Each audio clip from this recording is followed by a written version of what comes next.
Okay, so hello everybody. I can't see any of you. I don't know if there's 3 people, which I think there are, or 100, but hopefully. More than 100. Oh, brilliant. Fantastic. So this is kind of a summary of kind of some extreme research and traveling and other things that I've been doing around the world over the last couple of years. Now, you can see from the image here, we're looking at ancient cultures, we're looking at the origins of the megalith builders, but today we're going to be looking at some things that are often overlooked, but they're all interconnected. They're all connected in one way or another. Everything you see here, all these strange items on the menu for today's lecture. We're going to start off by looking at some strange worldwide connections from a geodetic point of view, i.e. looking at earth grids and ley lines, and some new discoveries that have been made in that realm. And then look at some of the amazing rock carvings which seem to match all around the planet, going back into deep antiquity, even to about 12,000 years old. We're looking at the mysterious polygonal walls, the carved geometric stone spheres of Scotland and the large spheres of Costa Rica, pyramids that are being discovered all over the world, even in Europe, such as in Sardinia and Greece. As well as the extremely strange elongated skull people that are famous for the area of Paracas, and one of the experts on the elongated skulls has just walked in, Scotty Skinner over there, and how they're related to the giants and the serpent symbolism we find all over the planet. I'm going to do a brief outline of the Denisovans. These are a strange group of people who lived between 50,000 and 120,000 years ago in Siberia. But they're an advanced culture, and this is completely rewriting the origins of humanity. But again, they are the origin point, potentially, of almost everything we're looking at here today. So here's just a few images we're going to sort of get through. But first of all, I want to sort of focus a little bit on the secret codes of ancient sites. This is something I've been researching for a very long time. I wrote a book called Earth Grids back in 2008, but since then more has come to light. These are some examples. Nothing, it may not make sense just yet, but as we go through the talk, we'll see how these connect with other places and other cultures. On the bottom left there, this is a site called Newark Earthworks in Ohio. Ohio is famous for all the geometric earthworks on Serpent Mound and other sites. But the interesting thing, the orientation of this particular site, which is absolutely huge, it's about 1 kilometer long, this part we're looking at. If you draw a line through its orientation and continue it around the world, 6,000 miles, it directly hits the pyramids, the Great Pyramid of Giza. Now this shouldn't happen. He just shows you a close-up of some of the huge earthworks, which conveniently has been turned into a golf course, so it's all rather confusing. And here again you can see more of a close-up of what we're looking at here. And some earthworks that are similar to this are not only found in Britain, but they're also found along the Amazon River, all down Brazil and Bolivia and other countries that the Amazon travels through. And here's some that have been discovered since the forests have been cleared. So although there's sort of extreme damage going on to the rainforest, while they're clearing it, they're discovering evidence of a lost civilization.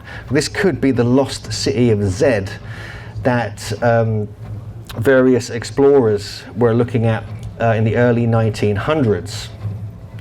We find other geodetic connections. This is a very strange one. This is Newgrange in Ireland and Giza again, the Great Pyramid. If you draw a line between them and measure it, it's exactly 1/10 of the circumference of the planet.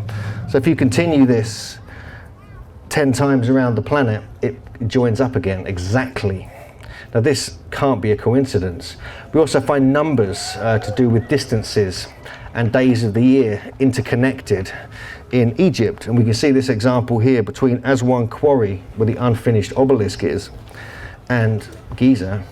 It's 365.4 nautical miles. And nautical miles are what the Egyptians used to measure the Earth, and it's the exact way that the Earth has actually been measured when it comes to using degrees, minutes and seconds.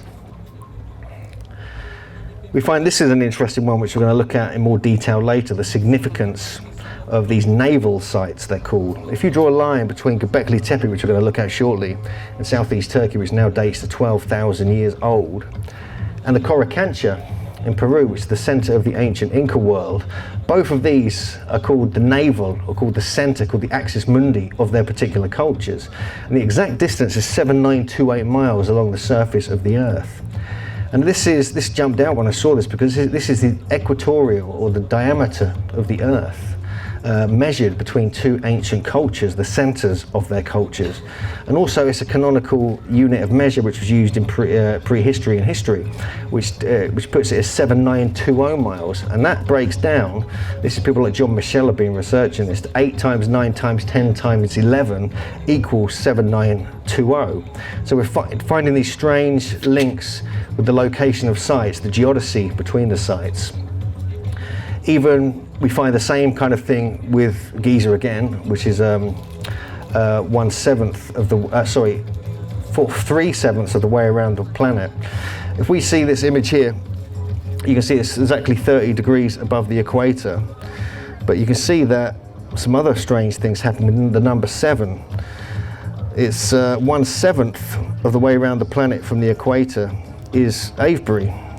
We have the same principles at Luxor here, and 360 degrees divided by 7, the number that comes out is the exact latitude of where it sits. So it's a very bizarre system we keep finding within these sites. This is one I just found, this is like a ley line which I've discovered very recently.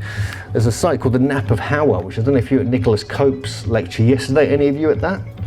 Yeah, he talked a lot about the Nap of Hawa. I went to visit there very recently. I was there the same time Nick was there actually, and it dates to around 3,700, 3,600 BC. If you draw a line from that to Stonehenge, it goes directly through Avebury, West Kennet Longbarrow and Stonehenge, exactly through the centre of all of them. Now this, you know, if you try it anywhere else on Orkney, it doesn't work. It only works from the Nap of Hawa. It could be a meridian. Yes, that's a good question, because this could be the original meridian of the planet. So they could have been working with that, and things have shifted. This could be the magnetic north, but it does fluctuate slightly. So back in that 5,500 years ago, this could have been it indeed. I need to do more research on this. This just shows you an aerial shot I took of the Nap of Hawa, just to give you its location next to the sea. It didn't, when it was built, it wasn't next to the sea, it was next to a lake, and it was amazing. It's basically the earliest habitation site in Britain, but also it's within 100 years of West Kennet Longbarrow being built, and then Avebury was built. Then about 500 to 1,000 years later Stonehenge was built. So there's this sequence along these particular lines. To me it looks like two massive giant footprints in the ground marking the beginning of the line. And as you know from, if you weren't at Nicholas Cope's talk, you'll know that the origins of the geometry, the megalithic yard, an incredible system called the Golden Section, was first found here. And he noted all this within this site, suggesting this is where it came from, i.e. Orkney, or the islands around Orkney, and not the classical Greeks and other cultures that we believe they were from. There's other examples, other strange examples, looking quite similar to that. We find this it's been destroyed now mostly, but this is a massive earthwork site in a place called Portsmouth in Ohio, in America. And you can see these huge avenues and passages that are carved into the ground are almost exactly, oh, this is permanently on now. Exactly, so this is the one in Portsmouth, Ohio, and this is Avebury Stone Circle, how it used to look. And you can see an almost direct, even with the circular area here and here, matching exactly on the landscape, although about 6 or 7 times bigger, that we have in Avebury. Is this a coincidence, or is it some kind of symbology and sort of building technique that the ancients were working with? Now we've seen that the Nap of Hawa is one of the oldest sites on the planet. But even earlier than that, the earliest, until 1996, the earliest known freestanding temple on the planet was Gigantia in Malta, which is this site here, which is a huge kind of circular megalithic structure standing on bedrock with 30 to 50 ton blocks making up its structure. There's also a dolmen now fallen called the Sansuna dolmen. And there's a tradition in Malta of a goddess called Sansuna who would stride across the landscape dropping stones on the way. And she dropped the stones at Gigantia to create this. She dropped a stone at Sansuna Dolmen, that's her name, and also continued down into Malta, this area here.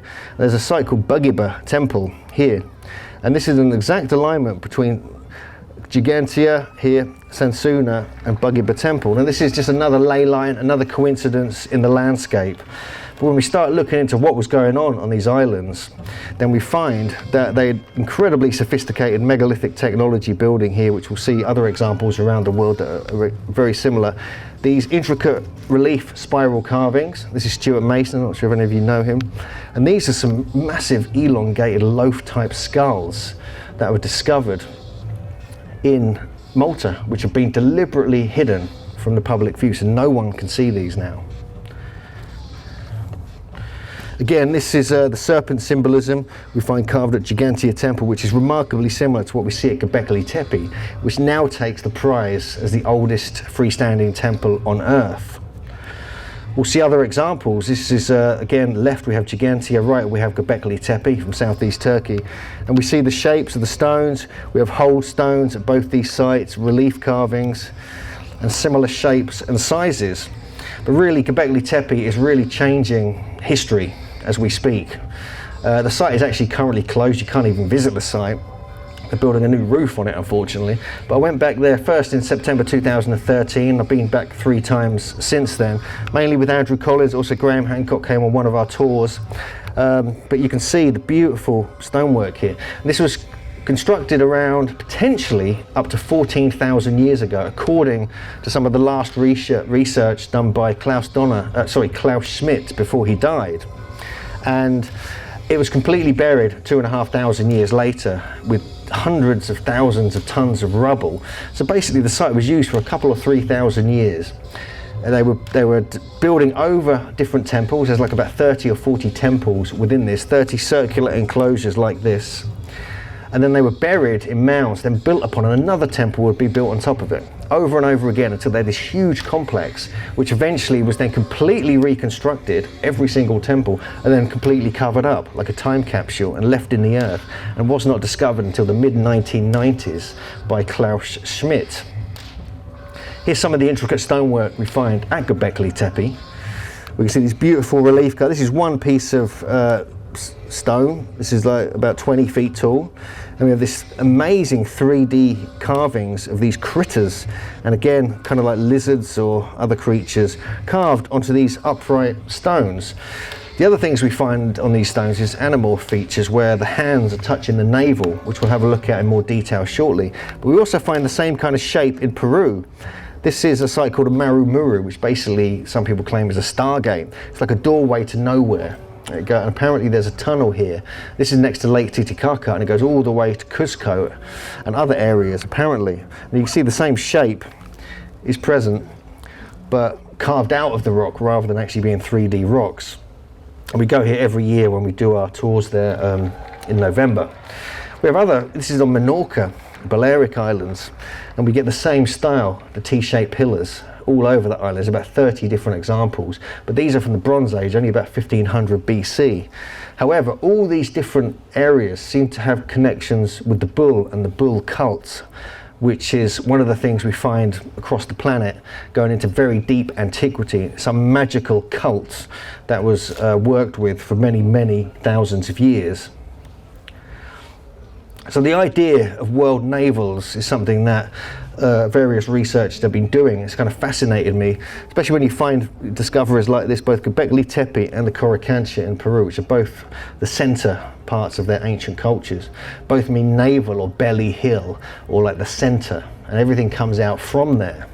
And the thing is, you always find statues with the hands going towards the belly button, which is like a representation of the Earth's navel, center. So we find this in Costa Rica, in Maya lands, and also this was found near Göbekli Tepe at a similar site. And this is one of the oldest human statues on the planet. It's at least 10,000 years old. It's called Urfa Man. I've got a little video about that up on YouTube, which you can check out. And again, we find the same thing on Easter Island. You can see the hands here, or Rapa Nui, which is the traditional name. And these are huge statues, some of these. We find similar things here where it seems to be holding something. This is at Tiwanaku in Bolivia. And on Easter Island again, we find the same top knots, the kind of red kind of turban type things they used to wear, have also been found in Colombia, and you can see that example here. And this is Sulawesi. Sorry, let me just get this correct. This is more from San Agustin in Colombia, the last photo you saw.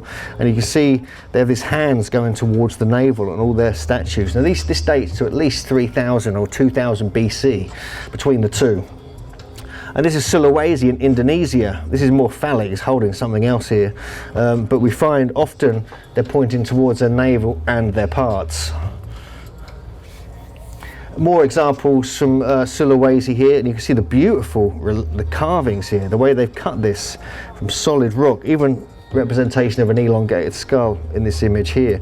This is in Indonesia on one of the islands, and you can see various examples here all in one image. So we have Man, Tiwanaku. This is actually from Japan. This is Göbekli Tepe. This is the main pillars at Göbekli Tepe. They have the hands come into the navel, and they have this amazing belt with like serpents, the letter H, the letter U. What does that spell? And from again examples of broken moai on Easter Island. I love these belts, very space age. And this is from Kurdistan, the one on the right, and it's almost exactly, you get this V-neck thing. It's something we find in various places around the world. It's like a style spec. It's almost Star Trek, isn't it? But we think there's some ceremonial robes they wear, and it's almost like what the Freemasons wear today. So they may have been influenced by these ancient statues and cultures that were being found. This is near the Coricancha, and you can see these beautiful relief carvings all over the city, all over Cuzco. Literally the whole town is a megalithic city built of these polygonal precision carved blocks. And we find exactly the same symbolism 12,000 years ago at least, at Göbekli Tepe in southeast Turkey. On the left here, this is Tiwanaku in Bolivia.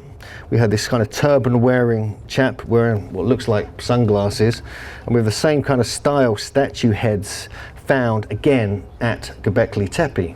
We're going to see more similarities as we move through the lecture. One of the things we find at Göbekli Tepe, which is the earliest site in the world to have this, is a strange phenomenon of hold stones and cut marks, which it doesn't sound like that interesting to start with, but when you start looking at the orientation of some of these holes in solid rock and these cut marks, originally people thought the cut mark phenomenon was just a British affair. All over Cornwall and Scotland and Ireland, there's cut marks carved into all these megalithic sites. No one has a clue what they're used for. Although some people believe they were to manipulate and work with the telluric currents and earth energies at these sites that occur naturally all over the place. But they've been found everywhere. This is at Tiwanaku in Bolivia. This is at Göbekli Tepe. This is where one of the great pillars would stand. This is again Easter Island. We have examples all over the bedrock. Even on top of the pillars, we have this at Göbekli Tepe, and no one has a clue why they're there.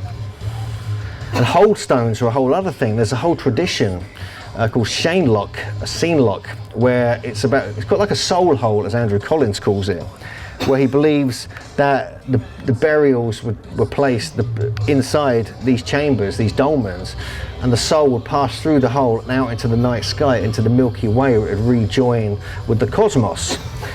And you get the same thing at Göbekli Tepe. The orientation is always towards the Milky Way and Sagittarius and Scorpio, which is the dark rift of the Milky Way. These were also found at Göbekli Tepe. This strange, almost looks like a kind of a lifesaver ring you have on ships, doesn't it? Made out of solid rock. And we have these strange things as well, with these bizarre animal carvings. Obviously the most famous hold stone is Menantol in Cornwall. This was originally, they believe now, part of a stone circle. And this was part of one of the stones as it went round the circle. We even have a version of this in New Hampshire in America. And that's northeast America, the whole of New England and New York, is a megalithic area. There's hundreds of megaliths, chambers. There's even a stone circle there. And no one knows about these, but they're there. There's similar hold stones even in Mexico. This is a place called Cholula, which is southeast of Mexico City. It's actually the world's largest pyramid. No one even realizes this. It's by far the largest pyramid in the world. You can see the the sheer scale of it. This is how it originally looked, and this is one of the stones, beautifully cut square hole in it, with like a mortise and tenon joint like we find at Stonehenge. Now another anomaly I keep coming across, the more I travel, the more I research, is this idea of like 3D carvings, like relief carvings you find at Göbekli Tepe and many other sites around the world. This compels me because it's such a difficult thing to do. You have to have like a huge piece of rock, then carve away and make sure you leave the part there you want to be read or to be looked at. And so it's really difficult to do, and you can see they were doing this 12 to 14,000 years ago at Göbekli Tepe in southeast Turkey. And this is remarkable because officially only hunter-gatherers were in existence at this time. These are some other carvings. We see the H repeated at Pumapunku, which is the site next to Tiwanaku in Bolivia, which they believe could be much, much older. And again, it could even be the same age as Göbekli Tepe, as there are so many similarities between Peru, Bolivia, and Göbekli Tepe in southeast Turkey. There's more examples here of how similar they are. This is at Silastani. These are all actually at Silastani. These are all relief carvings, but just note the different styles here. A beetle. And this is the Cotimbo in Peru, not far from Silastani. And again, we have these beautiful relief carvings here of serpents and other things. And we have a 3D kind of critter here, carved out of solid granite. And other pumas, serpents, other such things. And then this is Göbekli Tepe, yeah? This is Silastani. Look, it's almost exactly the same thing at these two areas, thousands of miles apart from each other. This is Göbekli Tepe. This is actually Costa Rica, where the stone spheres were found. And this is Silastani again, different examples from Peru. We even have 3D examples. This is Göbekli Tepe, of an emerging kind of baby coming from the stomach. We have this in Costa Rica, and we have this coming out the stones at Cotimbo in Peru. And more examples here in Peru. But Costa Rica, we find these, over 300 of these megalithic stone spheres, which are huge, have been found across the country, which date back to the prehistoric times. No one knows who carved them, and again, you're carving it out from a solid chunk of rock and somehow leaving a sphere. I mean, try doing that on a weekend. It's remarkable. And then you have these brilliant 3D carvings carved out of solid volcanic basalt all the way around this board, which was a burial board which bodies were placed on before they were buried. We have perfect kind of serpents carved on the back of a head.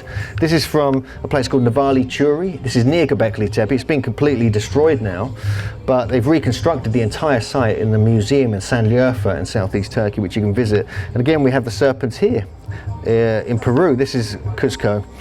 And so this is very interesting because this suggests a Vedic connection with southeast Turkey going back 12,000 years, because it's known that Vedic culture have representations of serpents on the back of their head. Waru Waru, this is a place in Peru along the Sacred Valley, and we find the same thing here. We find amazing serpent carvings, not dissimilar to other ones we've been looking at. And even here, this is from Megalithomania Tours in southeast Turkey. This is from Rapa Nui. This is one of the platforms where the great Moai, or Easter Island statues, are standing up on. So we have this incredible symbolism we find in different areas of the world. This one on the left here, this is from Easter Island, and it's called the Quizo seated or kneeling position, which is found it's like a spiritual meditation position apparently. This is from Tiwanaku. There's two examples here. Again, the kneeling position, the Quizo position, which are like 3,000 miles away from each other across the Pacific Ocean. We even find evidence of giants on Easter Island, which no one really knows about, but there's records of 8-foot giants living on Easter Island that are fair-skinned and red-haired, which is a phenomena which we'll come on to later. Also at many of these sites around the world, we find what's called the keystone cuts. Now these are weird. These are like a construction technique where they would carve these sort of keystone shapes, these things here, out of solid rock, and place molten metal in it to hold the stones together. And you can see how many examples from different cultures around the prehistoric world we're dealing with here. I'm not going to go through them all, but you can see Ethiopia, Greece, Bolivia. This is Tiwanaku. Egypt, various temples in Egypt. Even in France we find examples. Cambodia, all over Angkor Wat and Angkor Thom. Romania, even Italy, I've personally seen a lot of these examples myself. Tunisia, again, this is Cuzco. Turkey, Bolivia, this is Tiwanaku again. Greece, the list goes on. So how did this technique just emerge at different cultures at different times around the planet? Again, we just see this is an example of the metal that was found at Tiwanaku, and it's a very strange way of making. They have to heat the metal up to an extremely high degree, much more than the ancients should have known how to, but somehow they did it. And they're using types of metal that come from Europe and the Middle East mixed within this alloy. So that proves there's a connection with different parts of the world. And we find other strange connections which I've been looking into recently, and I've been looking in museums. I've visited Australia to check this out myself, but there's a direct connection with ancient Egypt and Australia. Now these are actually from Australia. These are boomerangs, or whatever you want to call them. These ones, on the other hand, where do you think this was photographed? Any ideas? Yeah, Egypt obviously, but any ideas where they were found? Okay, this was found at a place called Aswan, and this is where the megalithic quarry is. And it's completely mind-blowing that you get exactly the same things. And these are called throwing sticks. And recently, just a few days ago, I went to the Ashmolean Museum in Oxford and found more examples here. Now this is made out of kind of rock, and you can see the carvings around the edge of it. And again, it's a ceremonial throwing stick, whatever that is. Again, you can see another view of it here. So what are these doing in Egypt? How did this technology emerge? Also at a place called Gosford, south of Sydney, we have these carvings that are found all over these walls, hidden within this landscape. Now people have dismissed these as a hoax, but because they're quite crude, some of them. But this one here is particularly interesting. There's a few others which show classic Egyptian symbolism, but it's been noted that these were known about in the early 1900s, and someone went to the huge effort, if they were hoax, to create these. Now there's been some analysis by serious Egyptologists on this, and they found that this was a certain old or sort of Middle Kingdom culture that actually used this particular style of writing. This is almost like notes on walls rather than intricate stonework like we see in Egypt itself. There's also a site that's called the Gympie Pyramid, which is in Queensland. This is not all that's left of it. There's just a few stone walls, etc. around there now. But it's said that these stones here were taken to the local town from the pyramid and placed around what's now the church.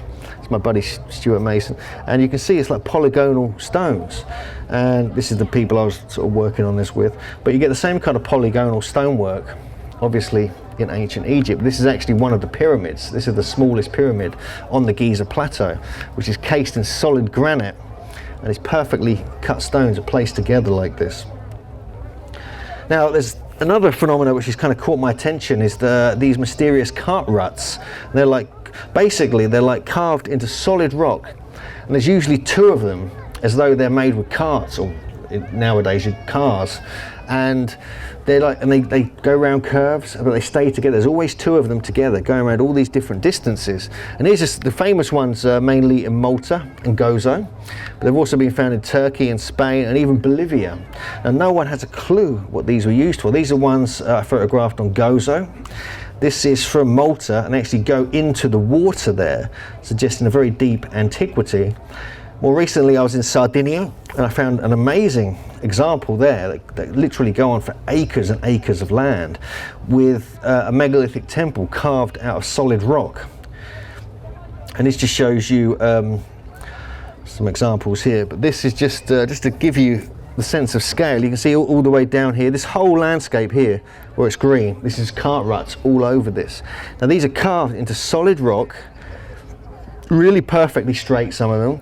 They go around, they go together, you see, in twos, when they take corners, so they go in twos together. This whole area, you've got a whole load here, you've got areas up here with temples carved out of solid rock with bull head carvings in them. And it just completely blew my mind how much of this there is around the world, but there's no explanation for them whatsoever. Yet the the amount of work it would have taken to carve just a few meters of one of these out of solid bedrock is quite stunning, and more research really needs to be done on this. You can see it just goes crazy down here. You can't really see the thickness of them, but they're very deep cut. And this site here is completely ignored in northern Sardinia. No one knows about it. We had to research it and get the GPS of this, very difficult to find. This is from Spain.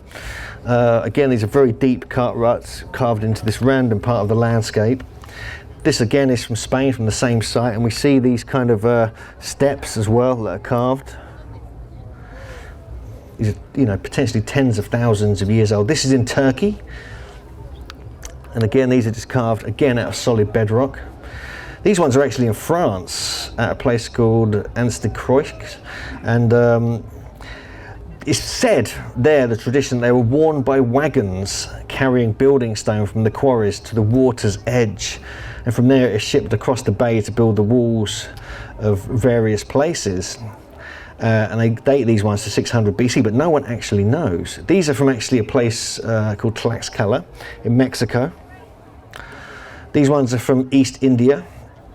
And the list goes on. There are more examples in Mallorca, which I'm going to next week, which I'm going to investigate while I'm there. Other Balearic Islands and other places around the world. But no one to this day, there's been some serious research done on this in Malta. And again, no one can explain them, because if it's some kind of cart and you're moving it across rock, you're not going to indent it like this, even if it's made of metal, if they're metal wheels. There's one researcher who's like a Russian scientist who put an academic paper out 3 or 4 years ago, who claimed that these are millions of years old, and these were carved into the bedrock when it was slightly soft and molten. And so these are potentially millions of years old, and people were driving about in vehicles. And this is an academic paper by a Russian scientist. So this stunned me when that came out, and it was taken seriously, and it still is.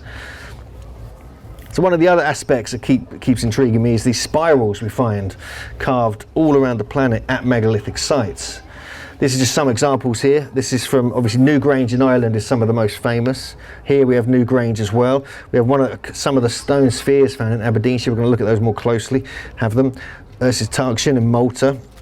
And other areas around the world seem to have this intricate spiral carvings. Again, Newgrange.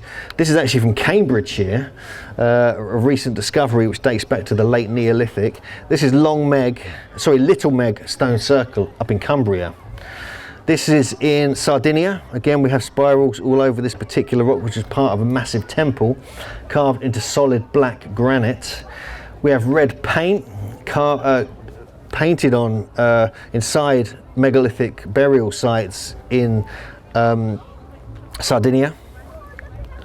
Even in Mexico, we find examples of this massive circular pyramid called Cuicumulco, and this goes back to potentially 7,000 years, the oldest pyramid in the Americas. We even find examples at Tiwanaku and Pumapunku in Bolivia.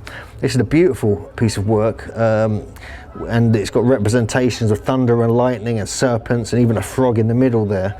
This is how Tiwanaku used to look. It had 99 stones, massive megaliths in like a rectangle, and here we find all these intricate spiral carvings all over some of the rocks, but always at Tiwanaku they were on internal walls, so you can never see them. So they were like signatures of the builders. It just shows you more detail of some of these, and these have been dated to at least several thousand years old. You can see it's difficult to see because of the light when it was photographed. Chinchero in Peru is another massive megalithic temple site with massive polygonal walls. We find beautiful spiral carvings all over the site, which would have been hidden from public view when it was originally constructed. A place called Huaki, which is it's called Viracocha's mountain, and Viracocha was the great serpent god of the Andes. We found this very controversial baby skeleton with an elongated skull, but all over this area they found these carvings. We found deformed skulls, relief carvings, and this very, very strange skeleton, which is definitely authentic. It's been tested by various scientists and proven that this person, whoever it was born with an elongated skull. We have other examples. These are from Silistani in, again, this is where the beautiful relief carvings are. There's also elongated skull people are found there. and again in Sardinia. And one of the places these spirals are frequently found on are the 420 of these megalithic stone spheres, which are about, you can fit them in your hand, were found all across northern Scotland, Orkney, a couple of examples in England. These are the ones on, you can see it, only two of them are on display actually, as you went there recently, at the Ashmolean Museum.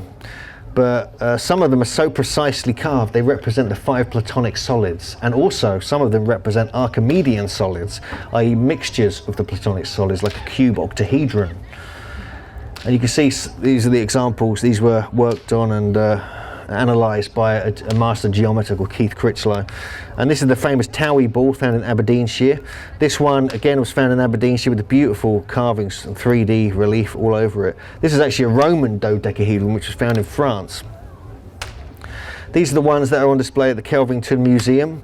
And you can see beautiful kind of grid patterns and things here. This one's 6-sided, this is these are all 6-sided ones, but you get different examples. Some of them are 7 and 8-sided, 14-sided. You have ones which have got 23 or 24 sides, and they're all fairly precise, most of them. Very precise, regular geometric spheres carved out of granite, even out of crystal, one of them, and different types of extremely tough rock. These are actually on display at the British Museum.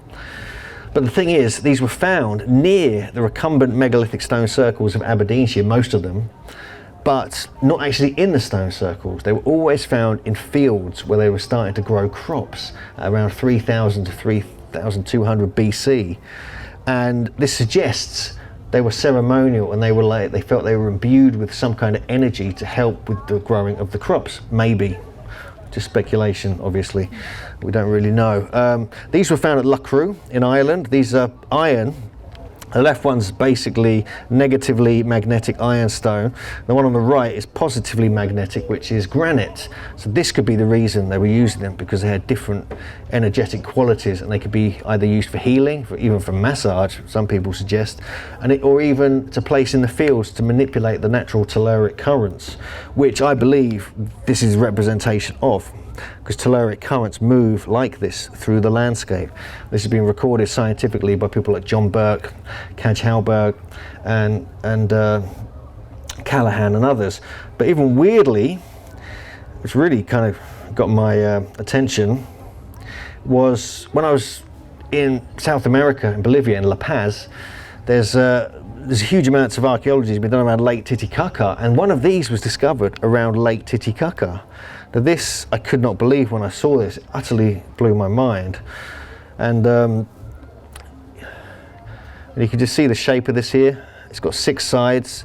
It's like it's almost identical to about 8 of the ones that I've seen found in Aberdeenshire and in different parts of Scotland. Now I thought, well, actually, is it possible that Scottish people made their way to Tiwanaku in this particular area? And when I saw this carving, I thought perhaps they had, because these do look like kind of Caucasian, European looking people. They don't necessarily look particularly Peruvian, in my opinion. They have a certain frown about them, which intrigued me. I'm looking into this as a reality because we're finding that it's potentially possible that a place like the Ness of Brodgar in Orkney is revealing that it was some kind of ancient megalithic university there. And it was in that area they did find some of the stone spheres. We have the Nap of Howard, where they potentially developed the megalithic yard, which is 2.72 feet, which is used in stone circles all across Britain and Europe. And also, they may have spread out from there, and there's evidence of grooved ware pottery, which was first developed up in Orkney, and it kind of spread around the country and potentially around the world. I'm just putting together, I haven't done enough research on it to present yet, but there is DNA evidence of haplogroup X found in South America from Europe, going back 13,000 years, and more modern times as well, about 5,000 years, so there could be a connection. And I believe there were great navigators in the ancient world coming from Britain. This is what intrigues me, is that this is the Amazon here. This is the entrance to the Amazon. It's not a very good photo, I apologise. It's just nicked from some kind of newspaper. But they found a stone circle with astronomical alignments marking the solstices. I could not believe it. At the entrance to the Amazon. which dates to about 2000, potentially 2000 BC. It's 127 granite blocks make it up. Now this really intrigued me, because if you follow the Amazon, you can make your way almost to the area of Lake Titicaca with a little bit of land travel as well. And this is some of the stones that are left at this site. Also down the Amazon, not only do we have giantesses and giants and red-haired tribes that have been recorded there, but that you found these geometric patterns we saw earlier, which revealed that the megalithic yard potentially and other measurement systems of ancient Britain may have been used there. There's even shapes like the flattened B circle, which Alexander Thom discovered when he was surveying stone circles in England, and so there could be examples. It does kind of put the idea in my mind that there may be something going on with that this is why you would find an Aberdeenshire stone sphere. But there are bigger stone spheres in Costa Rica. These are the ones we briefly mentioned earlier. Mainly this area here, down in southwest Costa Rica, is me discovering a ball in someone's garden. Look at that face. But this was, I couldn't believe it. You just walk around these small towns called Palma Sur and Palma Norte, and there's another one called Golfito, and there's over 300 of these have been found. And just walking around, we found 30 or 40 of them. And you just have to look in people's gardens. They're outside Chinese restaurants. They're like just scattered around. They're in a university building. I mean, if you want to look at this thoroughly, when you start looking at them, there's I didn't put the image in, unfortunately, but there are spiral carvings on some of these as well. And there's traditions that they were like marbles of the gods, and they were like the games of the gods played these, but they're so abstract, and the placement in the landscape, it does tend to reveal that this was almost like some kind of art project all over Costa Rica. But I've got like 4 videos I've made of my travel down there, so if anyone wants to check them out, just check out the Megalithomania UK YouTube channel, and there's some more detail about them there. I've done a lecture entirely about that as well, which will be online soon. This is some examples from Easter Island. This is Tipito Cura. This is like supposed to be the center, the sacred axis point of Easter Island. And again, we have the sacred sphere surrounded by 4 other spheres. We have similar things here. This is in Sardinia.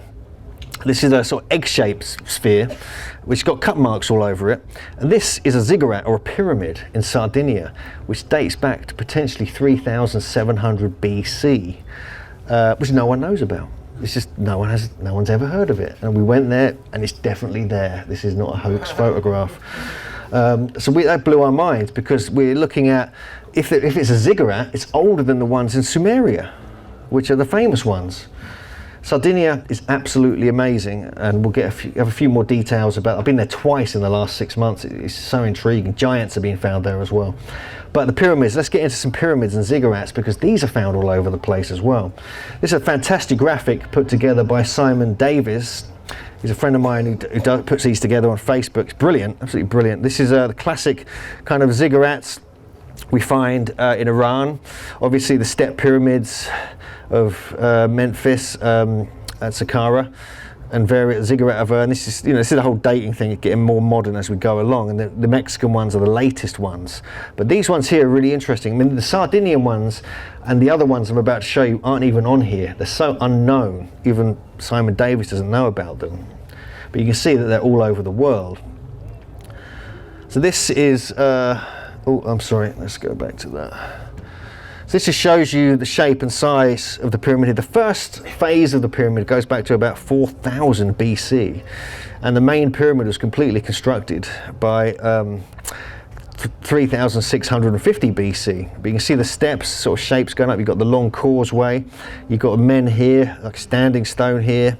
You've even got a dolmen type structure here, and down at the end you've got the famous egg stone. So this is the ziggurat of and you can see the same kind of step pyramid construction with the steps. These are actually found on Sicily. So there's actually black stone pyramids found on Sicily. That's just a view of it from above.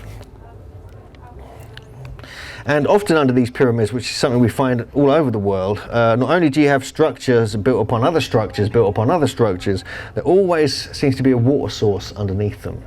This is almost like an energy thing, where you get rushing water and the movement of water It creates electric charge, and these are collected in the pyramids and used to spread through the landscape for fertility and consciousness alteration. We find examples of Tenerife. I went here a few months ago just to check these out and to get some hot weather because it was February and it was rubbish in England. And they're all over. There's like 3 or 4 examples of pyramids on Tenerife. And also they found 14-foot skeletons that are 80 teeth in the mouth. And other giants and mummies have been found on Tenerife. Now, that is quite strange. This is one of the pyramids on Tenerife, and you can see it's like quite a complicated design. It's quite large. It's bigger than you think. I just put my drone up to get some shots of this, but you can't really get the contrast to see what's going on here. But it goes round here, and it goes round the back here. And some of it's been destroyed. I went up there and got some shots. This is a pyramid in Greece. Now this has been proven to date back to at least 3,500 BC. So this one in Greece and the one we saw in Sardinia are both older than all the pyramids in Egypt and Mexico by a long way. So this is very strange, very, very strange. This is what it looks like today. We're going to be going here in a few months to check this out. And you can see it's made up of these huge stones. They're polygonal walls, cyclopean construction with archways, Mycenaean style, but thousands of years earlier. We even find pyramid constructions in North America. This is Cahokia. This is actually larger. The footprint of this is larger than the Great Pyramid of Giza. And it's made of earth, but it's made of different types of earth. This is what it would have looked like with the mounds, the courtyards, and the different pyramids. It's so precise. This is that they were really into precision in North America. And these go back probably, I believe, at least to around 1500 to 2000 BC. I'm absolutely sure of it, although officially they're much younger. And there were giants here as well. Giant skeletons and giant artifacts have been found at Cahokia. Obviously, Tiwanaku is a pyramid complex. So is Pumapunku, that's another pyramid. Again in Bolivia. So and on top of this step pyramid, now this officially dates only to about 2,000 years old, but it's definitely much older, definitely. And it had this amazing pool of water, and the whole area is flanked by fault lines and magnetic currents and fluctuations. The whole pyramid is built on a massive magnetic anomaly. This has been proven now, and had water flowing all the way through it, through these little sluice gates and like channels, to create this electric charge. And we know why that was. It was to create fertility in the landscape. And it could also have been a metal processing plant, because this is where the keystone cuts were found, proven to have different alloys of metal. So this is way before anyone should have been doing anything like this. This is high technology in the middle of nowhere in Bolivia.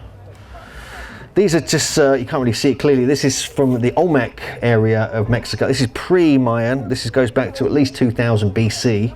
This is a place called Tres Zapotes, and one of the Olmec sites. Here's what's left of one of the pyramids. Not much of it left. It's made of stone, rubble, and earth. But these are the guys who are doing it, the great Olmecs. Now, many people believe they are not from Central America. They're actually from potentially West Africa. They could be from Polynesia. Their features suggest this. And they're a powerful culture, and they were very influential around the world, it seems. We'll get more into those shortly. I've done entire lectures and articles about them as well. And one of the weirdest things, this is part of the Olmec culture, these kind of handbags many of these statues seem to carry. They look a bit weird, but this is one example here. This was found at La Venta. This is an Olmec site near a town called Coatzacoalcos, and you can see this kind of huge serpent which has got plumes, feathers. We'll come on to that later. The serpent surrounding this seated figure with some kind of helmet on, with a bag. He's holding a bag up. What is that all about? Again, this is superb relief carving. How they did this, we don't know, but it's got a beard, a fake beard, it looks like, as well.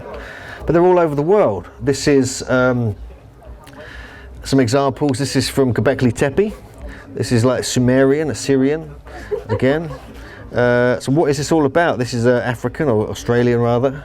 And there's examples everywhere you look. There's something, it's not really a speciality of mine, the man bags. I don't really have one or anything. But What was in them? That's the big question. Were they buckets? Were they bags? Were they carrying like their own sacrament in there? Were they carrying their kind of sacred herbs? What were they doing with them? Were they carrying something else? What was it all about? It seems to be a symbolic thing more than a practical thing, and no one's ever been able to find the answer to that. Now this is where it gets weird. Very weird heads we're going to have a look at.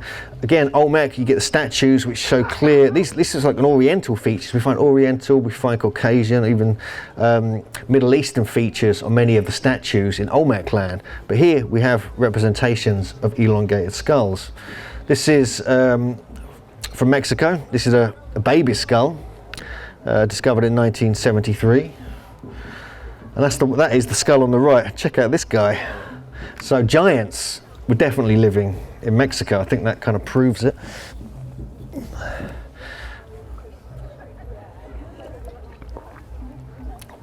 More examples from the Olmec area. You get more examples. The one on the right there is from San Lorenzo area. I don't know why I put that in there. This one is actually from Peru, Nazca. We'll get onto those shortly. But these are some jade carvings, only about 6 inches tall. They were found in situ at Levanto. It's one of the most important Olmec sites, and they clearly show elongated skulls, and they have what looks like almost like Malaysian or Oriental features. They do not look Central American. This is one of the weird things we find with Olmec land. Although it's only around 1500 to 2000 BC, it seems like it was a cosmopolitan culture, and no one has explained why. All the academics claim they just looked like that in Central America at that time. Rubbish. Also in Central America, in the northern area towards the North American border, we have a place called Sonora. Now this really intrigued me because for many years I've been researching the giants that have been found there in the 1920s and 30s by this gentleman on the right, Paxson Hayes. And we write about it in our book Giants on Record. Me and Jim Vieira write about this, and this is one of the news reports that we came across. But then weirdly, in 2012, these photos came, and these were exactly the same area that the giants were discovered 80 years or 90 years earlier. And we couldn't believe it. And so the different cultures completely, they're different times. The giants are older than these. These are like probably a couple of thousand, maybe 1800 years old. The giants are probably much, much earlier. But they were living in the same area, in the Sonoran Desert in Mexico. Now what is that all about? This is an example from Tiwanaku and Pumapunku. Many have been found there as well. This one was actually stolen, unfortunately. It's disappeared. This is one of the statues outside the church at Tiwanaku town. And this strange Fuente Magna bowl we'll have a look at shortly, because it has Sumerian script, and it was found next to Lake Titicaca, not too far from Tiwanaku. These are from the different areas of Peru. We've got the Pumapunku skull. There's several of these that are being found, but look at the capacity. I mean, the brain capacity is insane. This is found around the Ica and Nazca region. This is Huaraz, which is northern Peru. We've got a cleft skull, they call it, where it's been indented in the middle. And so, they were doing this from birth. They were doing this to kids' heads from birth. I mean, it's seriously bad in some ways. This guy is cool. He has got a gold plate in his head. So they did trepanning on his skull. This is like this area here. All over Peru and Bolivia and Mexico and around the world, you find trepanning, which is like drilling holes in skulls to relieve pressure for spiritual purposes. We're not too sure. But this guy, they put a gold plate in it, and it fused with the bone over time, and so this is what's left of him. I mean, I want to get that done. That is serious. And we find elongated skulls all around the world. We've got obviously Mexico, we've got Malta, we looked at earlier, these loaf type skulls, they kind of describe them as. In Iraq, we've got this huge skull, which is partly you haven't got the jaw in it or anything, but these are the Sagros Mountains in Iraq, and this dates back to 6,500 BC. So they were elongating the skulls 9,000 years ago. It's incredible. This is from Micronesia. We've got elongated skulls with burial masks. Ecuador, even Ukraine, near Russia, obviously. North America, all over the world. And Scotty Skinner, I'm not sure if he's still in the audience, he's done a fantastic lecture, and he's doing some brilliant research looking at all these examples around the world. He actually spoke at Megalithomania about this subject this year. These are a classic photo of the ones from Malta. Now they found hundreds of these, even thousands, and they've all gone. No one knows where they are. They were too controversial, clearly, for the people. This is Maria Wheatley's research. She's found a fairly elongated skull near Stonehenge in a long barrow. It's like a female skull apparently. There's only one burial in this huge long barrow. This was found at Bellis Nap Long Barrow, again slightly elongated, although the early British before 2,500 BC did have more naturally elongated skulls than the Beaker people who came in and kind of took over around 2,500 BC. So yeah, and they had more rounded skulls, much like we have today. Various different deformations and weirdness from around the world. Some classic kind of old style skulls. Peru, Bolivia, even China, you got very strange deformation. In Texas, the Star Child skull, which was found in northern Mexico. This one here, this massive cleft skull. Brilliant examples here. I mean, look at this guy, he's got horns. This is Brian Forrester. And so on and so forth. So it's worth checking out Scotty's research, but also Brian Forrester's research. He's written a book about the cranial deformation with David Hatcher-Childress, but it is found globally and going through different epochs of time. And you must wonder what went through their minds to say, right, we're gonna crush our baby's skull for several years so they have a long head. I don't understand it personally, but I wish someone did it to me. So they look really cool and tall. And these are from Colombia, and just shows you, there are some skulls that have been found here, but I was just in a museum in Colombia and found examples carved in stone. This is also from Colombia. And this one. And while we're there, there's traditions in Colombia, which I want to get onto next, of the bearded serpent gods, which is mainly Quetzalcoatl in Mexico and Central America, but Viracocha in South America, especially the area around Lake Titicaca. Now, everything we've been looking at is connected with these serpent gods, in my opinion. They were like a traveling band of like astronomer priests going around the world, building these megalithic sites and teaching the high arts of civilization to all the cultures in different areas. And they were also using the land, farming, and to like take iron and metals from the ground. So it was business to them as well, but it was also a civilizing effort after probably a great cataclysm happened. That's what all the legends state.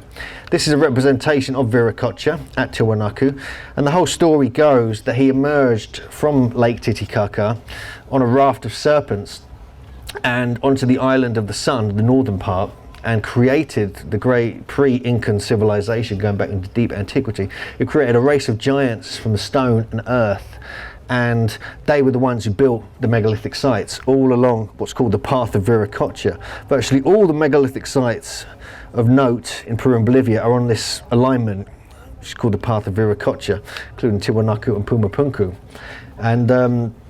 And then he had to destroy these giants because they got rowdy and they became cannibals, eating people and just getting out of hand. And he's destroyed them with a flood to get rid of them. And this is exactly the same story as the Nephilim in the Bible, virtually. It's got very strong parallels where a race of giants were born from the daughters of men. And they got rowdy, they became cannibalistic. They knew all the high arts. They knew metallurgy, maths, astronomy, farming techniques, and everything else, including masonry, which is what we find at these megalithic sites, obviously. And so to find these on different parts of the world does intrigue me, and there is some evidence that there was a connection between these cultures. This is actually on the north part of the island of the Sun, which is the area in legend he was stated to come from, and it shows some kind of megalithic dolmen. And we have a virtually parallel story in Central America, in Mexico and Guatemala, and the same story, but it's Quetzalcoatl. But they generally mean the same thing. They're generally referring to plumed serpents or feathered serpents. And this is the tradition. And this guy had a band of followers. He arrived on a raft of serpents at a place called Quetzalcoatl, which means serpent sanctuary. He came down the river and just spread out across the country and taught all the high arts of civilization, pyramid building. He stopped cannibalism and sacrifice and other such things that the Aztecs were so fond of, and created this amazing culture, which is probably linked with the Olmecs or even before. But when Hernan Cortes and his Spaniard brutes came over from Spain, they believed it was the locals believed it was the return of Quetzalcoatl, because he appeared in 1519, which was the prophesied year of one reed that Quetzalcoatl was said to return. Now that happens every 50 or so years, so it was coincidence, but very strange. So they believed the return of Quetzalcoatl had happened. So they kind of let him through the country, and eventually destroyed the entire Aztec Empire, and basically took over. And a similar thing happened in South America. So La Venta, this is very close to the area where he's said to arrive on a raft of serpents, and we have these great Olmec heads. We have one of the earliest pyramids in the Americas. And we have a representation, I believe, of Quetzalcoatl with his bag. Like I'm holding one there. And I believe this is that, because he's got a serpent. He's got plumes coming off it like feathers. He's carrying a bag, which is fashion, obviously, at the time. And he almost looks like he's kind of traveling in something. Not dissimilar to the lid of Palenque and Pacal's tomb. And so it's intriguing. This could be the earliest depiction of Quetzalcoatl. But also in Colombia, there's a tradition of bochica, which is another name for a kind of plumed serpent civilizer. And these are all the qualities and things he was supposed to have taught. And he moved through the land, and much like Quetzalcoatl and Viracocha, he did all this work for like 20 or so years and then left, promising to come back, but he never returned. And so some people have even compared it to Jesus. Jesus, okay. But I don't believe it's the case. So this is the area here where he was supposed to have come on land and did all his amazing work. And one of the things we keep finding linked with these particular images of these bearded gods, they seem to be often holding two staffs. And we find this all over Colombia in these gold pieces that I saw in the museum in Bogota. We find the same thing at Tiwanaku, again with a similar haircut. It's like a representation of the sun. And also we find it in Colombia, obviously, all but the Long Man of Wilmington as well, down in Sussex, holding two staffs. So what is this all about? This is something that we keep finding in different cultures, like a staff bearer, which I believe was actually a surveying tools. They were surveying staffs, which you would use as a team to survey the landscape. And we find dolmens all over the world. This gets weird when almost every country that has any megalithic structures has dolmen structures, like they're called like table stones, with a large stone on top with several holding up in various different forms. Obviously England and Wales, France, Tunisia, Jordan, with hold stones, probably representing the soul hole or the Shane Lock. Even in Colombia, this is San Augustine. Again, we have European style dolmens in Colombia, and you can see that here. It looks almost like something you'd find in Britain or France. Even in China, which strangely has similar stories of gods, white fair-skinned gods with beards and red hair, who were nearly 7 feet tall and mummified themselves. And some of them even had Scottish tartan on there, no joke. They had a certain clan's Scottish style tartan. This goes back 2,000 or 3,000 years, found in China. And there's traditions going back in China of these great red-haired, fair-skinned, blue-eyed monks who taught the local people certain things, much like we find in different parts of the world. So the big question is, who was Viracocha, Quetzalcoatl, Bochica? Who were these people? Maybe they were the British, Scottish people, who knows? We even find dolmens in New York. This is New York State, upstate, North Salem. This is ridiculous. This is like 80 or 90 tons. Some people say it's 60 tons, but there's been other estimates of 90 tons. These are quartzite boulders. This is a huge piece of basalt. Granite, and they think it's a glacial erratic that just happened to land neatly on these stones. But this whole area here has got a massive fault line and magnetic anomaly right underneath it. Very strange. What is this doing here? And it's potentially thousands of years old, and proof that the Europeans came over to America. Even the Scottish might have come over. There's hundreds of other megalithic sites in New England and New York State. These are in Caucasus, near Russia. And these are hold dolmens again. We saw photos of these earlier. Other examples with great courtyards, megalithic blocks. Again, dolmen type features. And in this area as well, obviously massive giant skeletons have been discovered. A couple of examples there. Now, a quick look at some of the biggest megaliths, because, you know, why not? Saturday night. This is at Baalbek in the Lebanon. This is just one of the foundation stones here, which are estimated to weigh, there's 3 different ones. They're called the trilithons, 300, 500 and 800 tons, I believe. And these are these ones here. But the ones in the quarry are much, much bigger. They found another one, this one here, I believe. This one was the biggest one, I believe. I think this is the stone of the pregnant woman, they call it, but which is like 1,000 tons. This is like over 1,200 ton blocks they found buried deep in this quarry. Now, these weren't even known about by the Romans.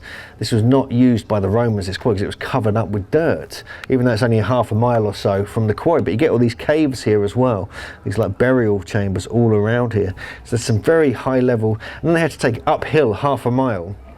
And there were definitely one 800 ton stone was taken from this quarry and placed in the foundations of a temple. No one knows how they could have possibly done that.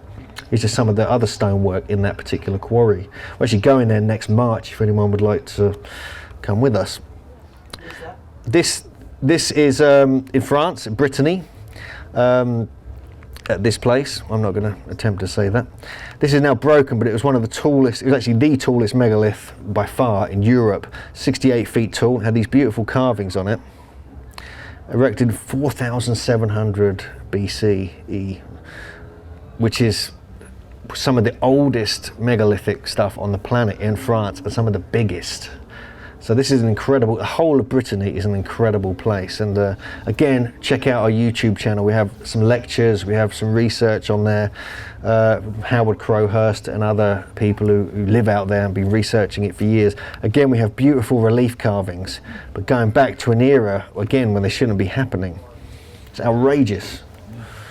But these are outrageous as well. These polygonal cyclopean walls we find all over the world. These are just crazy. This is in Peru. This is the classic Peruvian pillow, puffy style polygonal construction. This is the casing stone I mentioned earlier of one of the pyramids on the Giza Plateau, made of granite.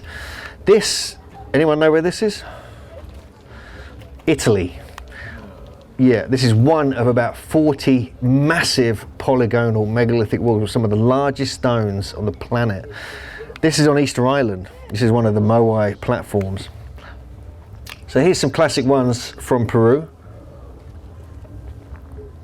with an elongated skull, with a big hole cut in his head. No gold there though.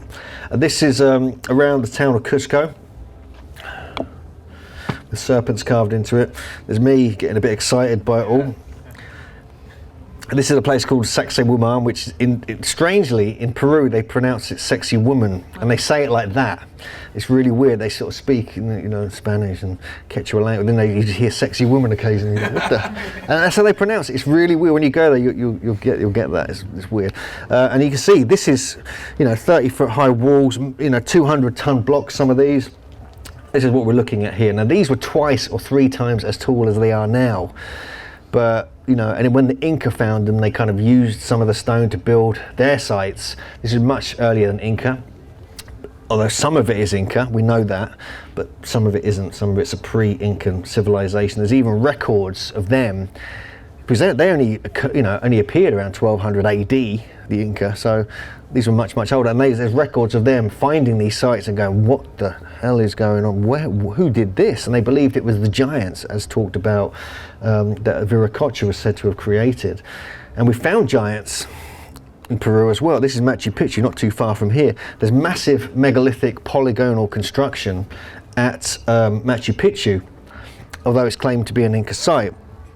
These are the Temple of the Three Windows, huge stones. Again, this is one of the walls. An earthquake's kind of taken some of it off.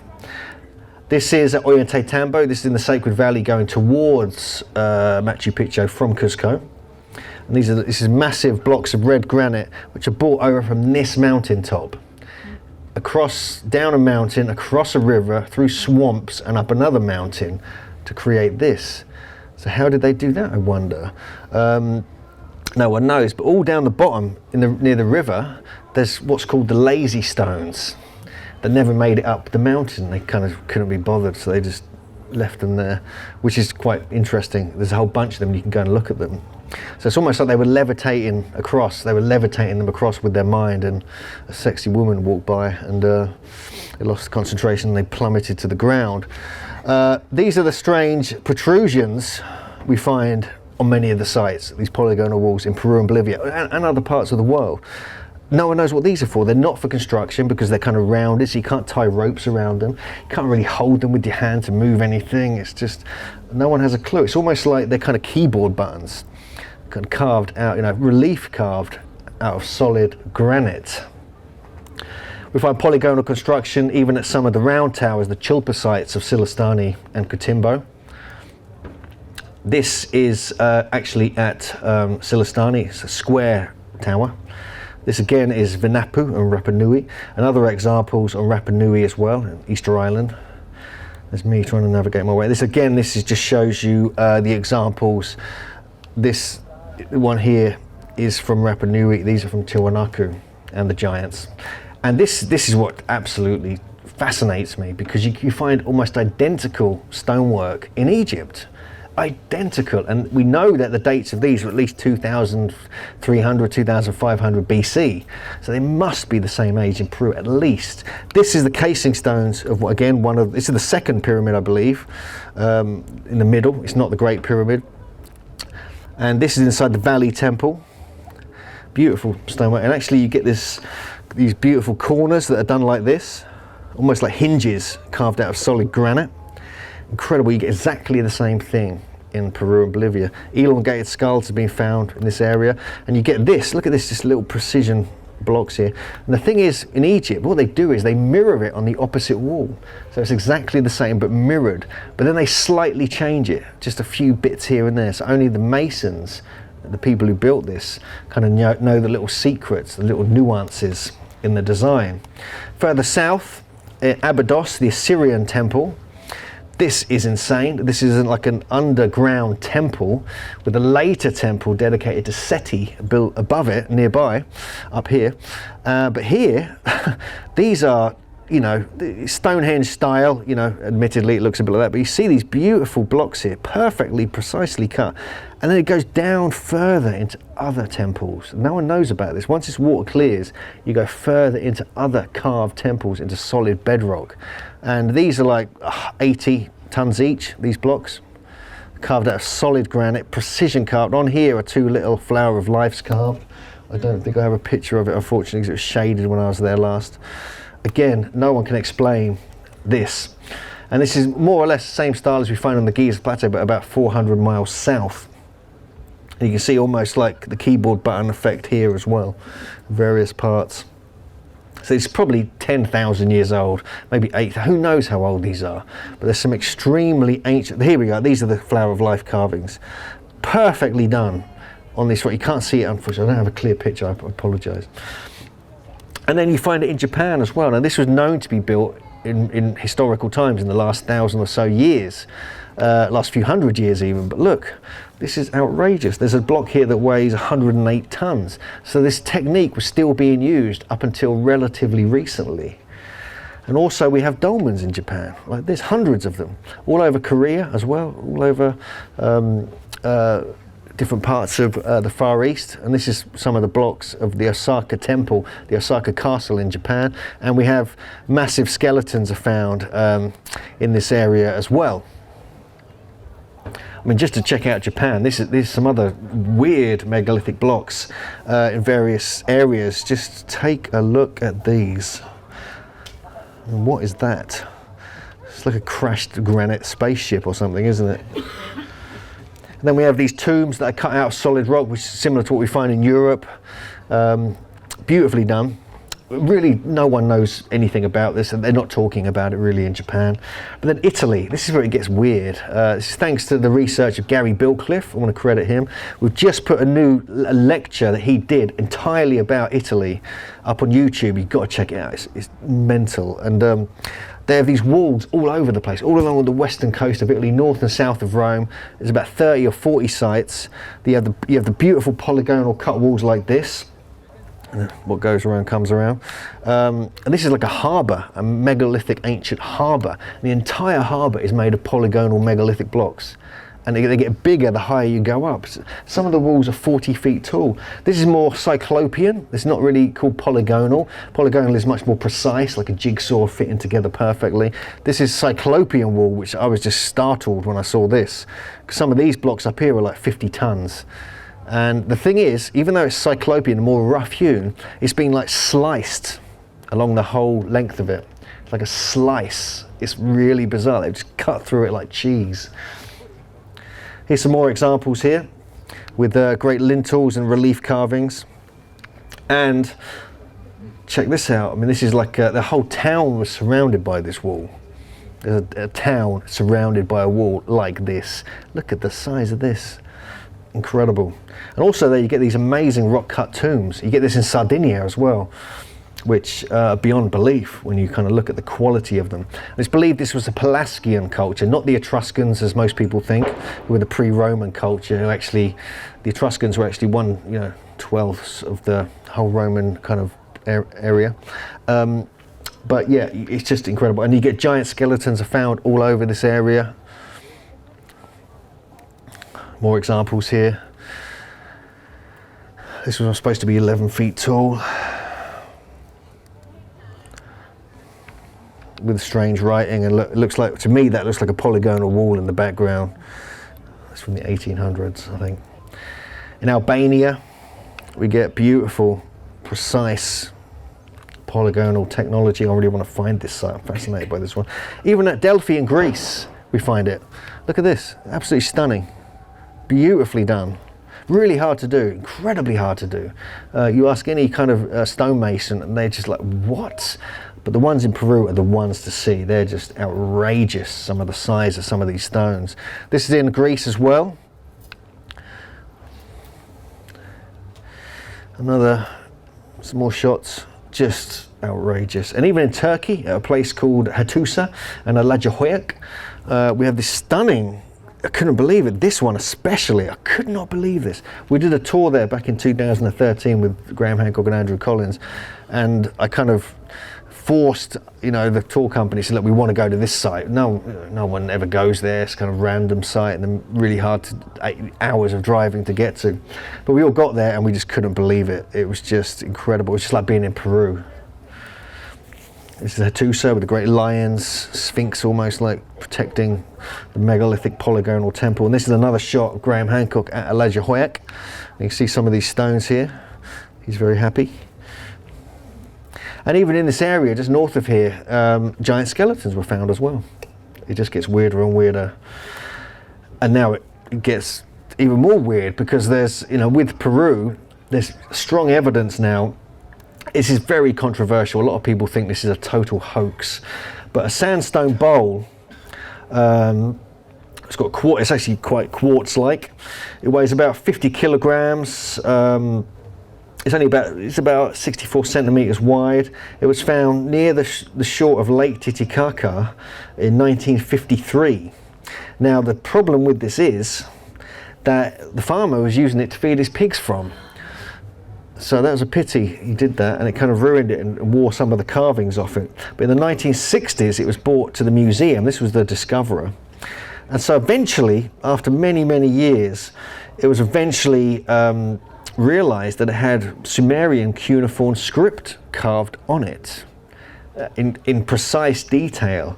It was Dr. Alberto Marini who translated it, and he realized that it was kind of used by who were called the Elamites, who are proto-Elamite, who are like a proto-Sumerian culture.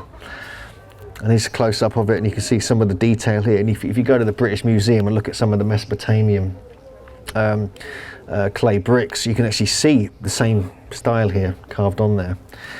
And the same kind of, from the era, I don't have too much detail about this because I'm just sort of doing a summary of some of my research here, but you can see some of the headdresses and some of the styles are identical to what you find at Tiwanaku from this era of Sumeria.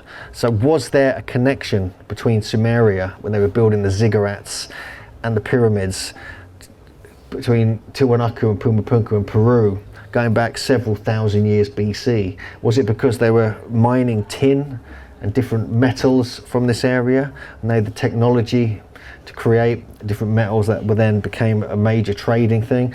What was going on here? Now, there's been translations done of it as well, and it's like a sort of, I'll leave it up if you, I'm not going to read it out to you, but it was almost like an incantation to the goddess and libations to the goddess Nia to request fertility and offer thanks to the beautiful flora and fauna in the area.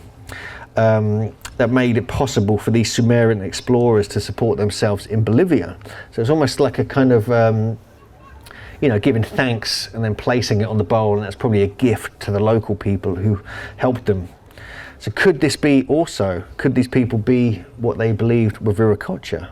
The bearded people coming from different parts of the world, arriving on Lake Titicaca. And you can see like serpent carvings here as well, different things carved on it. There's also, what was carved on it as well was two different types of Sumerian script, pretty much saying the same thing, with some Aymara script as well, which is the local dialect. And this was what was on the left side of the bowl, just pretty much talking about the goddess Nia and so forth. Now, this is ultra controversial. This hasn't been proven one way or the other, whether this is authentic or not, or actually came, whether it's an elaborate hoax. But it's such a strange thing to make one of these in the 1950s, and then feed your pigs from it, and then present it to your kind of museum, and no one's really no one knows about this. Have you heard about it? I mean, it's one of these things, but to me, it's like the smoke and gun of diffusionism, like traveling around the world in ancient times. If it is real, if it is genuine. Fascinating. I'm absolutely fascinated by this, and you get these strange faces carved on it as well, in the very Tiwanaku Stars information board. It's actually in the Gold Museum in La Paz. You can go and see it for yourself. You can't touch it and you can't photograph it anymore, but we managed to photograph it. Spy watch, 30 quid on Amazon. Trust me, it's genius. I just hope they now don't watch this video for when I next go back. And this was also found, this is called the Pacoitia monolith. This was found in the same area, roughly the same time, and we have these very strange carvings on it, all on the back of it.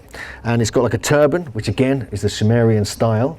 This is actually in the museum as well, and they don't show you the back of it with all the carvings on it, ever. They don't even have images or photographs of it so you can have a look. So again, this is one of the things I've been researching, looking into. Just wanted to give you a brief summary of that. Another thing that I've been looking into is the giants of ancient Egypt. Nothing to do with what we just were looking at there, but intriguing and weird nonetheless. I'm actually putting together an article about this because I found some really strong evidence of a giant race living in pre-dynastic Egypt. This is from Philae Island, where they found some extraordinary burials here. 7 feet 8 inches in length was the smallest skeleton. The largest was 11 feet and 1 inch tall. There's also this was found in up towards Alexandria. This is a mummified finger of potentially either someone with massive hands or a 16-foot tall giant. This has been x-rayed, it's authentic, it's a real mummified finger found in a tomb by a grave robber who in his last years of life decided to give it to this guy called Gregor Spory, who I want to credit for these photos. Just the other day I found a giant artifact in a museum, in Ashmolean Museum in Oxford, which completely blew my mind. Not only do you get Egyptian boomerangs, which we talked about earlier, but this is a giant knife, or the main part of a knife, and then the other part would have been put on it. And this is this big, like this is huge, and it had been used. You can see there's like used edges on it, and this was found from the earliest part of ancient Egypt. It goes back to 3200 BC, and it was buried underneath one of the first temples built in Egypt. It was deliberately buried so no one would ever see it, and it was gone. And it only got excavated in the late 1800s when a British team uncovered it, and they thought, oh, it's just ceremonial and so forth. But I don't think so. I think I've not put all my accounts in here. I've just put a couple of them because I want to launch it in the article. But that just shows you the size of it. And also you had these huge mace heads, and these were from the first dynasty, from the first pharaoh, who was called the Scorpion King. I forget the movie, but that was his name. That's Menes, was the first pharaoh in 3100 or 3200 BC. And then the dynasties began. And these are ceremonial mace heads, which you put a wooden pole in and you use it for, you know, hitting things, I guess. But these were huge, oversized, found in the same temple as what we found the giant knife end. So yeah, I'm not going to go too much. I've got some other accounts. I've got evidence of an 8-foot pharaoh. I've got a couple of other things which I don't want to mention yet because I want to publish it first.